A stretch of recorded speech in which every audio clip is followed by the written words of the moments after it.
Oh my God, oh my God, oh my God. Escucha lo que dijo este profesor iraní a Piers Morgan, profesor Marandi de la Universidad de Teherán. Escucha, escucha. I mean, you've painted what many would view as a ridiculous picture of a man dubbed the Butcher of Tehran. Well, obviously, what you're saying is inaccurate to say the least.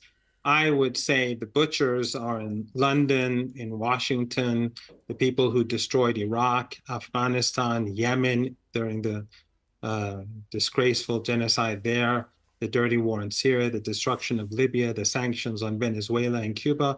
I think that the real monsters are actually much more closer to home. He wasn't executing people. He was in the judiciary at the time, and the people who you're alluding to, and the numbers are far less than what you claim, they're actually, this is something that your government should be ashamed of. These are people who fought against Iran. They fought for Saddam Hussein as foot soldiers.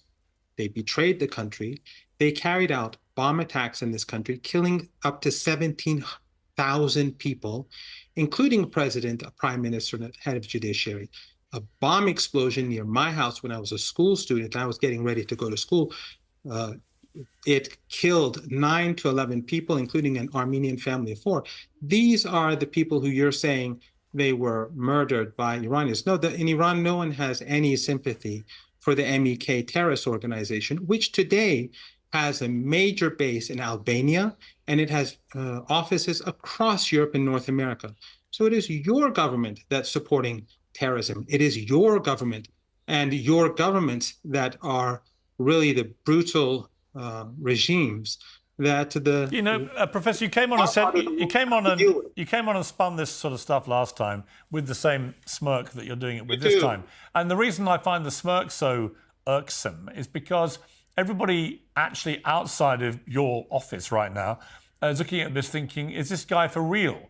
Given that Iran's tentacles in terms of terrorism are very transparently flowing through the 3 H's, as I described them, Hezbollah, Houthis, Hamas. We know that your country, Iran, through its regime, has been responsible for horrendous terrorism now for a very long time. Why do you expect people watching these interviews, when you do them, to just calmly believe you when you say that all the bad guys are everybody else and the downtrodden, oppressed, much misunderstood people are the Iranian regime that is despised by so many people in Iran itself? No, in Iran, we'll see during the funeral ceremonies how popular President Raisi was. Just like General Soleimani 4 years ago, people like you were saying the same thing about him. But we saw millions come to the street. Just because in the West you say this sort of thing doesn't mean that that's the reality on the ground over here.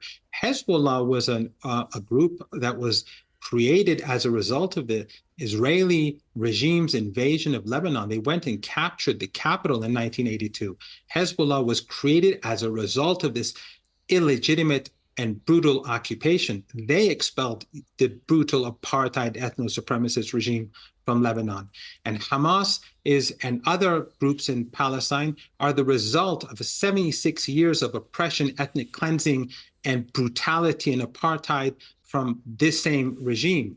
So when you speak about the Houthis or Ansar Allah, you're talking about a decade of genocide carried out by the Saudis and the Emiratis, who are your allies, and your governments were supporting them. Your government starved the people of Yemen to bring them to their knees, but you failed, and you failed today as well. So no, you cannot blame the victims. 9/11, we were told that Al-Qaeda carried out the attacks on the Twin Towers. Who was Al-Qaeda? They were working with you in Afghanistan. And then 10 years later in Syria and in Libya, Al-Qaeda was cooperating with you. We have an email from Jake Sullivan, February the 12th, 2012, where he sent to Hillary Clinton, where he said in Syria, Al-Qaeda is on our side. The dirty war in Syria, the dirty war in Libya is yours. These are your crimes and you cannot escape from it. So we are the victims and your ugly empire is guilty as it is guilty in the genocide today in Gaza. No, in the West, you objectify women, you commodify women, and you sexualize women, and you have Epsteins and many Epsteins who control. Well, we give women the freedom to dress how they wish. Why would you decline them that freedom? In Iran, we have women pilots, we have women scientists. My boss at the University of Tehran, the dean of my faculty is a woman. For the 21 years that I've been an academic at the University of Tehran, 17 and a half of those years, the dean of my faculty was one woman or another. Don't misrepresent Iran. It doesn't work anymore, Pierce. Your Western empire is on the decline. The whole of the global South is witnessing the crimes that are being carried out by your regimes. And your declining regimes are now despised by your own people. You're crushing people, students who are protesting genocide.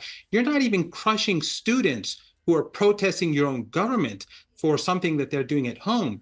You're crushing students for protesting genocide in another country.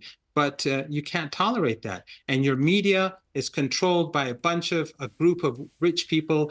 They control the narrative, and you call that a democracy. Your choice is either Hillary Clinton or Biden or Trump.